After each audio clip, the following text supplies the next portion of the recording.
Aloha, welcome back. Who would have ever thought there would be a tiki bar in Colombia? Now I know the city of Cartagena in Colombia is on the Caribbean Sea, but I never thought I'd find a tiki bar there. My wife wanted to visit her mother, and Colombia was the easiest place she could get to without a visa from her native Venezuela. But I said to my wife, you know what? I'd much rather go back to Aruba. And if you want to go to Colombia, there better be a tiki bar there. Leave it to my wife to not find just one, not two, but 3 different tiki bars. So as expected, we were on a flight to Colombia. Now I have to say, it is a pretty safe country. At least it felt safe to me. And I've been all throughout Brazil and the Caribbean, and I really didn't have any problems, except for street vendors and beach vendors always trying to sell you something. I didn't feel threatened at any time. They have a number of beautiful islands. We went there, and they have an aviary.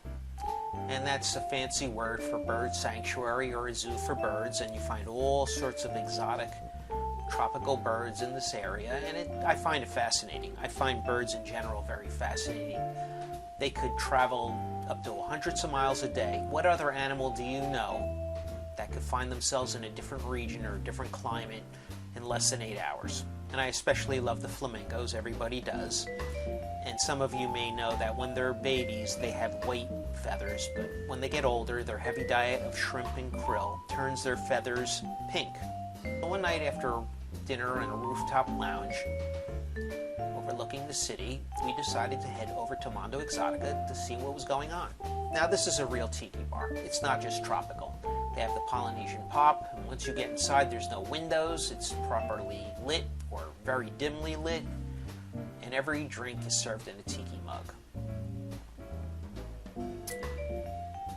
And Juan Camilo, one of the mixologists there, had a riff on the Jungle Bird cocktail, and it's called a Tambolero, and that simply means drum in Colombian, but it uses Aperol instead of Campari, which is typically used in the Jungle Bird cocktail, which is a famous tiki drink.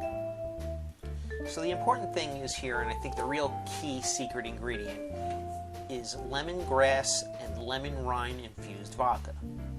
I don't know why they didn't use rum. Maybe it didn't taste right.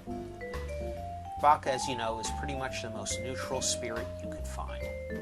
It's like the tofu of the spirits world. But that's not always a bad thing. Vodka loves lemon and citrus, and it especially loves lemongrass. I was told to let it macerate for about 5 days, but up to 2 weeks, and so that's what I did. I waited about 15 days, and I tried it in a martini with a little bit of vermouth, stirred well, and it tasted pretty good. But today we're going to use it in a cocktail. And what we simply need is 3/4 of an ounce of lime juice, 1 ounce of dark rum. I used Myers because I can't find Caruba anymore. I don't know what happened to it. 1 ounce of Aperol, which is a bitter Italian liqueur, which is red in color, similar to Campari. 1 3/4 ounce of pineapple juice. And finally 1 ounce of the lemongrass infusion. Now you want to shake this vigorously with ice, and you could either dump it into the mug or you could strain it over fresh, clean pebble ice.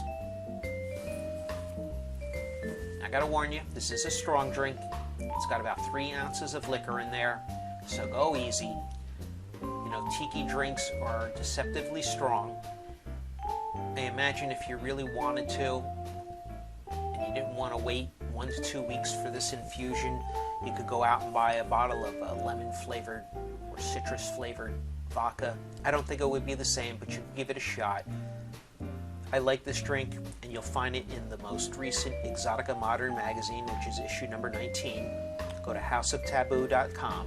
You can order your copy, and it has my whole experience about tiki bars in Cartagena, Colombia.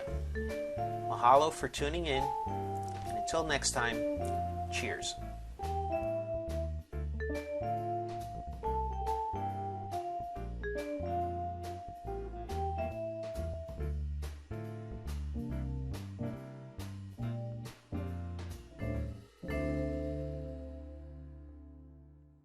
Isn't happy hour any time?